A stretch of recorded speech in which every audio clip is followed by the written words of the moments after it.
नमस्कार दोस्तों, स्वागत है आपका अपने YouTube चैनल पर। दोस्तों उम्मीद आप स्वस्थ होंगे, मस्त होंगे, अपने पढ़ाई में व्यस्त होंगे। दोस्तों जैसा कि आप लोगों को पता है, हम लोग सामान्य अध्ययन का प्रैक्टिस सेट शुरू किए हुए हैं, जो कि स्टैटिक्स क्वेश्चन होता है। ये सभी एग्जाम के लिए काफ़ी ज़्यादा इंपॉर्टेंट है, खास करके जो बिहार दरोगा का एग्जाम होने वाला है और सिविल कोर्ट और पटना हाई कोर्ट का भी एग्जाम होने वाला है। तो ऐसे में आप जितना ज़्यादा रिविजन कीजिएगा और उतना आपके लिए फायदा होने वाला है। जितना रिविजन कीजिए उतना, क्योंकि स्टैटिक्स क्वेश्चन है तो ये क्वेश्चन बदलता है नहीं, बार बार रिपीटेशन इसका होते रहता है। तो इसीलिए आप इसे शुरू से अंत तक देखा कीजिए और रिविजन करते रहिए। और इस वीडियो को लाइक शेयर जरूर कर दीजिए। अभी तक आप हमारे चैनल को सब्सक्राइब नहीं किए तो सब्सक्राइब करके घंटी दबा लीजिए, ताकि आने वाली वीडियो का नोटिफिकेशन आपको आसानी से मिल सके। और इसका पीडीएफ अगर आपको प्रैक्टिस के लिए चाहिए तो आप हमारे टेलीग्राम ग्रुप से जुड़िए, वहाँ आपको पीडीएफ और महत्वपूर्ण जानकारी उपलब्ध कराई जाती है। उसका लिंक आपको डिस्क्रिप्शन में दे दिया गया है। और इससे पहले जितने भी इसका सेट कराया गया है, अगर नहीं देख पाए तो उसके प्ले लिस्ट का लिंक जो है डिस्क्रिप्शन में दे दिया गया है, तो उसे भी जाकर जरूर देखें और हमारे चैनल से बने रहिए। चलिए, ज़्यादा टाइम नहीं करवाते, इस वीडियो को शुरू करते हैं। तो आइए टेस्ट नंबर 42 का पहला क्वेश्चन देखते हैं। कहता है मोना लोआ। क्या है? मोना लोआ निम्नलिखित में से किसका उदाहरण है? तो ये जो है आपको सक्रिय ज्वालामुखी का उदाहरण है। किसका? सक्रिय ज्वालामुखी का उदाहरण है। ये नंबर सेंसर हो जाएगा। आगे कहता है भारत में जंगली गधे का प्राकृतिक निवास स्थान कहाँ है? भारत में जंगली गधे जो है इसका प्राकृतिक निवास स्थल कहाँ है? तो ये आपको कच्छ का रण, क्या कच्छ के रण में इसका निवास है। तो यहाँ आपको सी नंबर सेंसर हो जाएगा। चलिए आगे है। कहता है भारत का दक्षिणतम बिंदु, भारत का सबसे दक्षिणतम बिंदु जो है इंदिरा पॉइंट की दूरी भूमध्य रेखा से कितनी है? तो इंदिरा पॉइंट की दूरी जो है भूमध्य रेखा से कितनी है? तो इसका सही आंसर हो जाएगा आपको 876 किलोमीटर। कितना? 876 किलोमीटर, जो कि भारत का सबसे दक्षिणतम बिंदु है इंदिरा पॉइंट। ध्यान रखिएगा, एग्जाम में डायरेक्ट पूछ लिया जाता है। आगे कहता है अरुणाचल प्रदेश के उत्तर पश्चिमी भाग में स्थित दर्रा निम्नलिखित में से कौन सा है? तो ये है आपको बोमडिला। क्या? बोमडिला दर्रा। ए नंबर सेंसर का बोमडिला दर्रा। चलिए आगे है।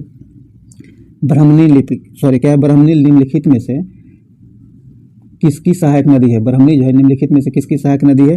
तो ये आपको महानदी की सहायक नदी है। किसकी? महानदी की सहायक नदी ब्राह्मणी है। तो ध्यान रखिएगा। आगे कहता है मुद्रा। क्या है? मुद्रा प्रसार को श्रेष्ठ तरीके से वर्णित किया जा सकता है। मुद्रा विस्तार जो है इसका श्रेष्ठ तरीका से वर्णन किया जा सकता है। तो इसका सही आंसर हो जाएगा आपको ऊंची कीमतें। किसे? ऊंची कीमतें से। ए नंबर सेंसर हो जाएगा। चलिए आगे बढ़ते हैं। आगे कहता है भारत में मुद्रा को जारी करने और उसके विनियमन पर लागू होने वाली पद्धति को निम्नलिखित में से क्या कहा जाता है? तो ये कहा जाता है आपको न्यूनतम रिजर्व अनुपात। क्या? न्यूनतम रिजर्व अनुपात कहा जाता है। बी नंबर सेंसर हो जाएगा। आगे कहता है संरचनात्मक बेरोजगारी का कारण है। संरचनात्मक बेरोजगारी जो है इसका मुख्य कारण क्या है? तो वो अपर्याप्त उत्पादन क्षमता। क्या है? वो पर्याप्त उत्पादन क्षमता जो है संरचनात्मक बेरोजगारी का प्रमुख कारण है। ए नंबर सेंसर हो जाएगा। चलिए आगे है।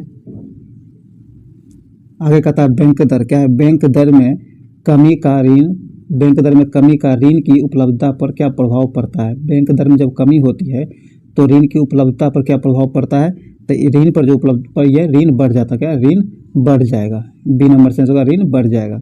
आगे कहता है कोर्ट निम्नलिखित में से किस खेल से संबंधित खेल परिसर का नाम नहीं है? ध्यान रखिएगा, नाम नहीं है। तो इसका सही आंसर हो जाएगा आपको पोलो। पोलो खेल जो है कोर्ट परिसर से संबंधित नहीं है। डी नंबर सेंसर हो जाएगा। क्योंकि टेनिस, खो खो और कबड्डी ये तीनों संबंधित है। ध्यान रखिएगा, पोलो नहीं है। चलिए आगे बढ़ते हैं। आगे कहता है फिल्म क्षेत्र में। क्या? फिल्म क्षेत्र में दिए जाने वाली प्रसिद्ध ऑस्कर पुरस्कार की शुरुआत किस वर्ष की गई थी? तो इसकी शुरुआत 1929 में किया गया था। कब? 1929 ईस्वी में ऑस्कर पुरस्कार का शुरुआत किया गया था 1929 में। सी नंबर सेंसर हो जाएगा। कहता है बिस्मिल्लाह खां का संबंध किस वाद्य यंत्र से था? बिस्मिल्लाह खान जो थे इसका संबंध जो था ये आपको शहनाई वादन। क्या? शहनाई वादन से इसका संबंध था। डी नंबर सेंसर हो जाएगा। चलिए आगे है। भारतीय थल सेना जो है इसके पूर्वी कमांड का मुख्यालय कहाँ स्थित है? तो ये कोलकाता में स्थित है। कहाँ? कोलकाता में स्थित है। सी नंबर सेंसर होगा कोलकाता। विश्व आदिवासी दिवस प्रतिवर्ष किस तिथि को मनाया जाता है? विश्व आदिवासी दिवस जो है ये प्रत्येक वर्ष मनाया जाता है और ये मनाया जाता है आपको 9 अगस्त को। कब? 9 अगस्त को मनाया जाता है। तो यहाँ आपको बी नंबर सेंसर होगा 9 अगस्त को। चलिए आगे है। कहता है कि वर्ष 1997 में। क्या है? वर्ष 1997 में विश्व पर्यावरण सम्मेलन का आयोजन कहाँ किया गया था? तो इसका आयोजन क्योटो में कहाँ? क्योटो में किया गया था। कब किया गया था? 1997 में। ध्यान रखिएगा, क्योटो में। आगे कहता है राष्ट्रीय वन नीति 1952 के अनुसार कौन सा वन संवर्ग क्या है? संवर्ग नहीं है। तो इसका सही आंसर हो जाएगा आपको राष्ट्रीय उद्यान। क्या है? राष्ट्रीय उद्यान। ए नंबर से आंसर हो जाएगा। चलिए आगे बढ़ते हैं। कहता है निम्नलिखित में से कौन सुमेलित नहीं है, ध्यान रखिएगा सुमेलित नहीं है, जो सुमेलित नहीं है उसे ढूंढना है। तो पिनवेली जो है ये सिक्किम में स्थित नहीं है, ध्यान रखिएगा ये गलत दिया गया है, डी नंबर सेंस होगा जो सम्मिलित नहीं है। बाकी बांदीपुर ये आपको कर्नाटक में स्थित है, राजाजी उत्तराखंड में स्थित है और सिमलीपाल ये आपको ओडिशा में स्थित है। ऊपर के तीनों सही है, सुमेलित है, डी नंबर सुमेलित नहीं है, तो डी नंबर सेंसर हो जाएगा।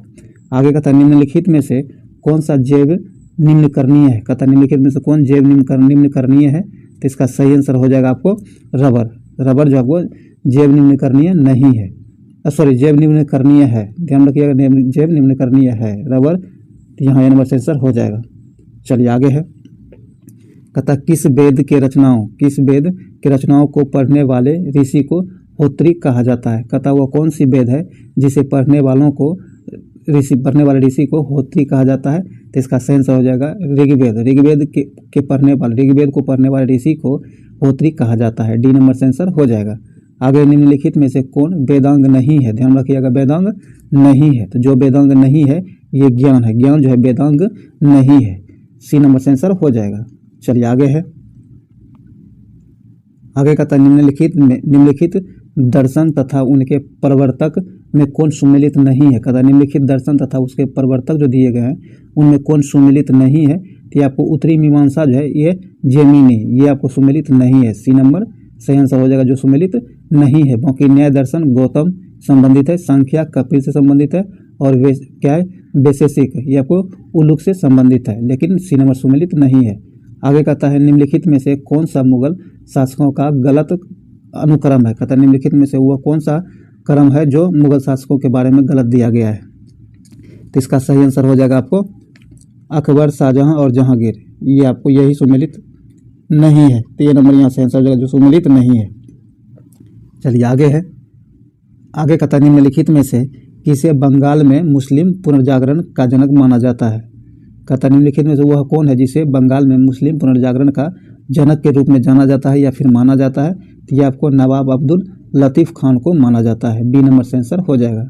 आगे कहता है अकबर ने अपनी राजधानी को आगरा से फतेहपुर सीकरी किस वर्ष स्थानांतरित किया था, कहता अकबर जो है इन्होंने अपनी राजधानी को आगरा से फतेहपुर सीकरी किया था, स्थानांतरित किया था, तो किस वर्ष किया था, तो ये किया था आपको 1571 ईस्वी का 1571 ईस्वी में, सी नंबर सेंसर हो जाएगा। चलिए आगे है, आगे कहता है इसकी क्या है झलकी की संधि निम्न में से किनके मध्य हुई है, झलकी की जो संधि हुई थी ये किनके बीच हुई थी, तो ये हुआ था आपको निजाम एवं बाजीराव के बीच, ए नंबर सेंसर हो जाएगा। आगे कहता है चार्ल्स मेटकॉफ तथा रंजीत सिंह के मध्य अमृतसर की संधि किस वर्ष हुई थी, तो ये हुआ था आपको 1809 ईस्वी में, कब 1809 ईस्वी में चार्ल्स मेटकॉफ और रंजीत सिंह के मध्य अमृतसर की संधि 1809 ईस्वी में हुई थी। चलिए आगे बढ़ते हैं, आगे कहता 1857 की क्रांति को किसने पूर्णतः सिपाही विद्रोह कहा था, कहता वह कौन है जिन्होंने 1857 की क्रांति को पूर्णतः सिपाही विद्रोह कहा था, तो ये कहा था आपको लॉरेंस एवं सीले ने, सी नंबर सेंस होगा लॉरेंस और सीले ने। आगे कहता है फराइजी आंदोलन का नेतृत्व किसने किया था, फराइजी आंदोलन जो है इसका नेतृत्व शरियतुल्लाह मियाँ के द्वारा किया गया था, बी नंबर सेंस होगा शरियतुल्लाह मियाँ। आगे कहता है राष्ट्रीय पद क्या राष्ट्रपति पद के उम्मीदवार के लिए निर्वाचन मंडल में कितने सदस्य क्रमशः प्रस्तावक और अनुमोदक होते हैं, कहता राष्ट्रपति पद जो है इसके उम्मीदवार के लिए निर्वाचन मंडल में निम्नलिखित में से कितने प्रस्तावक और अनुमोदक होते हैं, तो इसका सही आंसर हो जाएगा 50 साल जो है अनुमोदक होना चाहिए और 50 प्रस्तावक, ये दोनों 50-50 होना चाहिए, डी नंबर सेंसर हो जाएगा। चलिए आगे बढ़ते हैं, कहता है परिसीमन आयोग 2002 के अनुसार अनुसूचित जातियों के लिए लोकसभा में आरक्षित सीटों की संख्या कितनी थी, कहता है कि परिसीमन आयोग जो 2002 के है इसके अनुसार अनुसूचित जातियों के लिए लोकसभा में आरक्षित सीटों की संख्या कितनी है, तो ये 84 है, कितना है 84 है, सी नंबर सेंस होगा 84। आगे कहता है प्राक्कलन समिति के सदस्यों की कार्यावधि कितनी होती है, कहता है प्राक्कलन समिति जो है इसके सदस्यों का कार्यकाल या कार्यावधि कितनी होती है, तो ये आपको मई से अप्रैल होता है, बी नंबर सेंसर हो जाएगा मई से अप्रैल। चलिए आगे है, आगे कहता है कि जवाहरलाल नेहरू ने संविधान, क्या जवाहरलाल नेहरू ने संविधान सभा के समक्ष उद्देश्य प्रस्ताव को कब प्रस्तुत किया था? तो ये प्रस्तुत किया गया था 13 दिसंबर 1946 को। कब? 13 दिसंबर 1946 को प्रस्तुत किया गया था जवाहरलाल नेहरू के द्वारा। सी नंबर से आंसर हो जाएगा। आगे कहता है विधि निर्माण, क्या विधि निर्माण की प्रक्रिया भारतीय संविधान में किस देश के संविधान से लिया गया? कहता है भारतीय संविधान में विधि निर्माण की जो प्रक्रिया है यह किस संविधान से लिया गया, किस देश के संविधान से? तो यह लिया गया है आपको ब्रिटेन के संविधान। कहाँ से? ब्रिटेन के संविधान से लिया गया है। डी नंबर से आंसर हो जाएगा ब्रिटेन। चलिए आगे है। कहता है किस वाद में सर्वोच्च न्यायालय ने प्रस्तावना को संविधान का अंग नहीं माना था? कहता कि वह कौन सा वाद है जिसमें सर्वोच्च न्यायालय ने प्रस्तावना को संविधान का अंग नहीं माना था? तो इसका सही आंसर हो जाएगा आपको बेरूबारी वाद में। बी नंबर से आंसर हो जाएगा। आगे कहता अल्पसंख्यक वर्गों के हितों का संरक्षण संविधान के किस अनुच्छेद में वर्णित है? अल्पसंख्यक वर्गों जो है इनके हितों की संरक्षण संविधान के किस अनुच्छेद में वर्णित किया गया है? तो यह किया गया अनुच्छेद 29 में। कहाँ? अनुच्छेद 29 में। बी नंबर से आंसर होगा अनुच्छेद 29। चलिए आगे है। आगे कहता निम्नलिखित में से कौन सा मूल अधिकार विदेशी नागरिकों को प्राप्त नहीं है? कहता निम्नलिखित में से वह कौन सा मूल अधिकार है जो विदेशी नागरिक को प्राप्त नहीं होता है? तो ये जो होता है आपको अभिव्यक्ति की स्वतंत्रता का अधिकार विदेशी नागरिकों को प्राप्त नहीं होता है। डी नंबर से आंसर हो जाएगा। आगे कहता है केंद्र तथा राज्यों के मध्य वित्त का विभाजन निम्नलिखित में से किसकी संस्तुति के आधार पर किया जाता है? कहता है कि केंद्र और राज्य के बीच जो वित्त का विभाजन होता है निम्नलिखित में से किसकी संस्तुति के आधार पर की जाती है? तो ये किया जाता है आपको वित्त आयोग के संस्तुति पर। बी नंबर से आंसर होगा वित्त आयोग के संस्तुति पर। चलिए आगे है। कहता निम्नलिखित में से कौन सा पदार्थ प्रकाश संश्लेषण के दौरान अपचयित होता है? कहता निम्नलिखित में से वह कौन सा पदार्थ है जो प्रकाश संश्लेषण के दौरान अपचयित होता है? तो ये होता है आपको कार्बन डाइऑक्साइड। कौन? Carbon dioxide. यहाँ डी नंबर से आंसर होगा कार्बन डाइऑक्साइड। आगे कहता है सार्वजनिक मूत्रालय से गंध किस गैस के प्रभाव के कारण आता है? तो इसका सही आंसर हो जाएगा आपको अमोनिया के प्रभाव के कारण।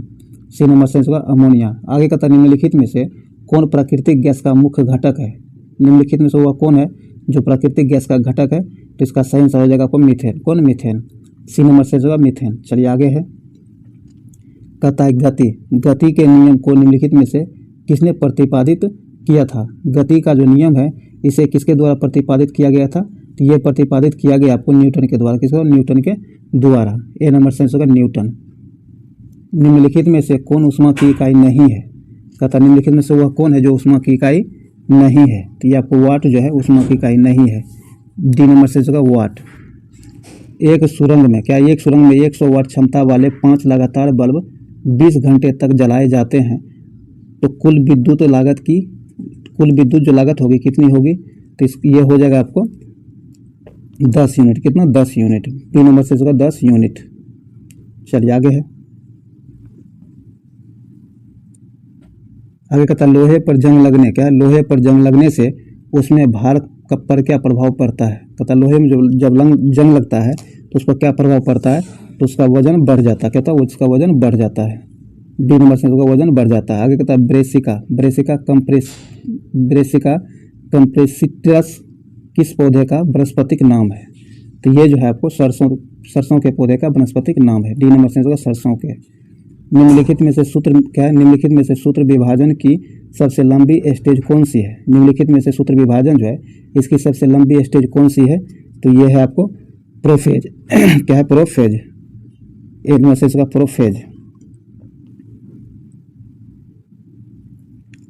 कहता ग्लाइकोजन। क्या है? ग्लाइकोजन का संग्रह शरीर के किस अंग में होता है? ग्लाइकोजन जो है इसका संग्रह शरीर के किस अंग में होता है? तो ये होता है आपको यकृत तथा पेशियों में। सी नंबर से आंसर हो जाएगा। शरीर के लिए एंजाइम बहुत आवश्यक है, क्योंकि शरीर के लिए एंजाइम जो है बहुत आवश्यक है। ऐसा जो होता है जीव रासायनिक क्रियाओं के उत्प्रेरक है, इसीलिए। तो यहाँ सी नंबर से आंसर हो जाएगा।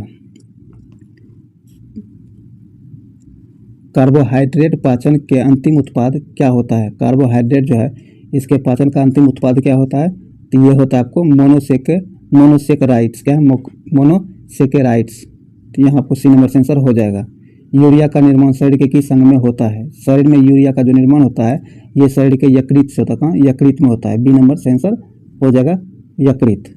तो जो भी वस्तुनिष्ठ स्टैटिस्टिक्स क्वेश्चन था वो समाप्त हुआ है, जो काफ़ी ज़्यादा इंपॉर्टेंट है। इसीलिए आप इसे मिसने की सोल्यूशन तो जरूर देखा कीजिए, और इस वीडियो को अभी तक लाइक नहीं किया तो लाइक शेयर जरूर कीजिए, और इस चैनल को सब्सक्राइब करके घंटी दबा लीजिए ताकि आने वाली वीडियो का नोटिफिकेशन आपको आसानी से मिल सके। और हाँ, आप टेलीग्राम ग्रुप से जरूर जुड़िए, जिसका लिंक डिस्क्रिप्शन में दे दिया गया है। वहाँ आपको इसका PDF और महत्वपूर्ण जानकारी उपलब्ध कराई जाती रही है।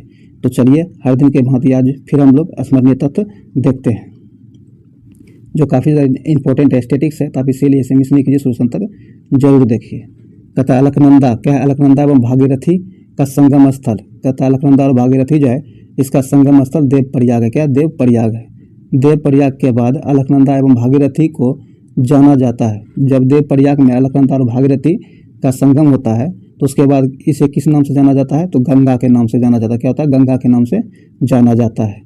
गंगा नदी भारत के मैदानी भागों में प्रवेश करती है। गंगा नदी जो है ये भारत के मैदानी भागों में प्रवेश करती है। तो हरिद्वार के निकट। कहाँ? हरिद्वार के निकट। गंगा नदी को बांग्लादेश में गंगा नदी जो है इसे बांग्लादेश में किस नाम से जाना जाता है? तो इसे पद्मा के नाम से, क्या? पद्मा के नाम से जाना जाता है बांग्लादेश में। आगे कहता है ब्रह्मपुत्र नदी को बांग्लादेश में जाना जाता है। ब्रह्मपुत्र नदी जो है इसे बांग्लादेश में जमुना के नाम से जाना जाता है। किसे? ब्रह्मपुत्र नदी को बांग्लादेश में जमुना के नाम से जाना जाता है। चलिए आगे है। कहता है कि ब्रह्मपुत्र नदी को तिब्बत में जाना जाता है। तिब्बत में ब्रह्मपुत्र नदी को सांगपो नदी के नाम से जाना जाता है। आइए अब नदियाँ और संगम दिया गया है, जिसे हम लोग देखते हैं। कहता है अलकनंदा एवं भागीरथी जो है इसका संगम जो इसका संगम कहाँ होता है? तो देवप्रयाग में। कहाँ? देवप्रयाग में। ध्यान रखिएगा, ये एग्जाम में डायरेक्ट पूछा जाता है। अलकनंदा एवं मंदाकिनी जो है ये रुद्रप्रयाग में मिलती है, संगम होता है इसका।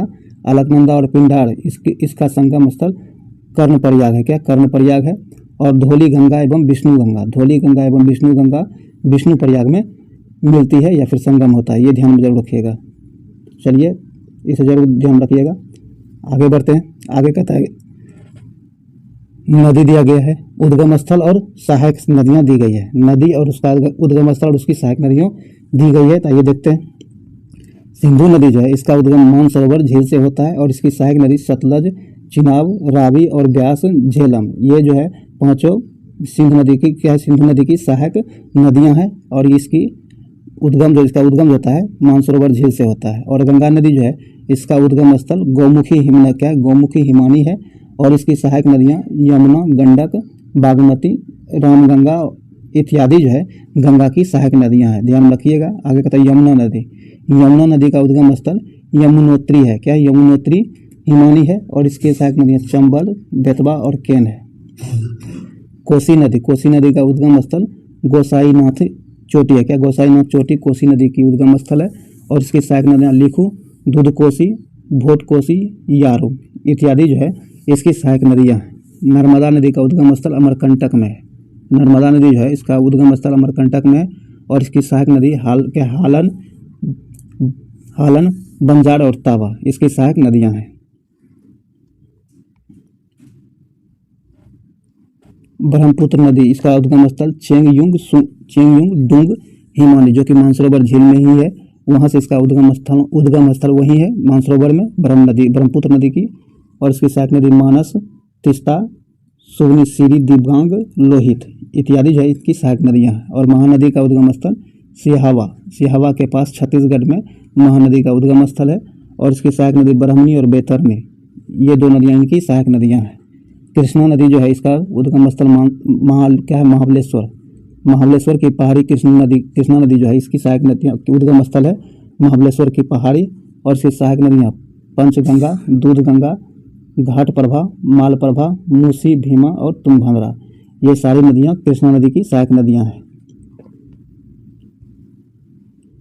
गोदावरी नदी का उद्गम स्थल त्रबक की पहाड़ी है, और इसकी सहायक नदियां देनगंगा, पेनगंगा, मंजीरा, सबरी, वर्धा और प्राणहिता, ये सारी नदियां गोदावरी नदी की सहायक नदियां हैं। और कावेरी नदी का उद्गम स्थल ब्रह्मगिरी की पहाड़ी में स्थित है, और इसकी सहायक नदियां भवानी, अमरावती, हेमावती, ये नदियां कावेरी नदी की सहायक नदियां हैं।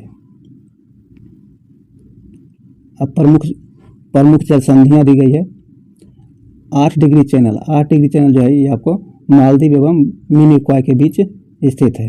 और 9 डिग्री चैनल लक्षद्वीप एवं मिनीकॉय के बीच स्थित है। 10 डिग्री चैनल लघु अंडमान एवं कार निकोबार के बीच स्थित है। ये दोनों ये जो है ये एक दोनों को जोड़ती भी है और अलग भी करती है, तो आपको उल्टा पुल्टा के क्वेश्चन पूछ लिया जाता है। दक्कन का पास लघु अंडमान एवं दक्षिण अंडमान के बीच स्थित है। कोको चैनल कोको द्वीप और उत्तरी अंडमान को जोड़ती है या फिर अलग करती है। पाक स्टेट जो है तमिलनाडु और श्रीलंका के बीच स्थित है।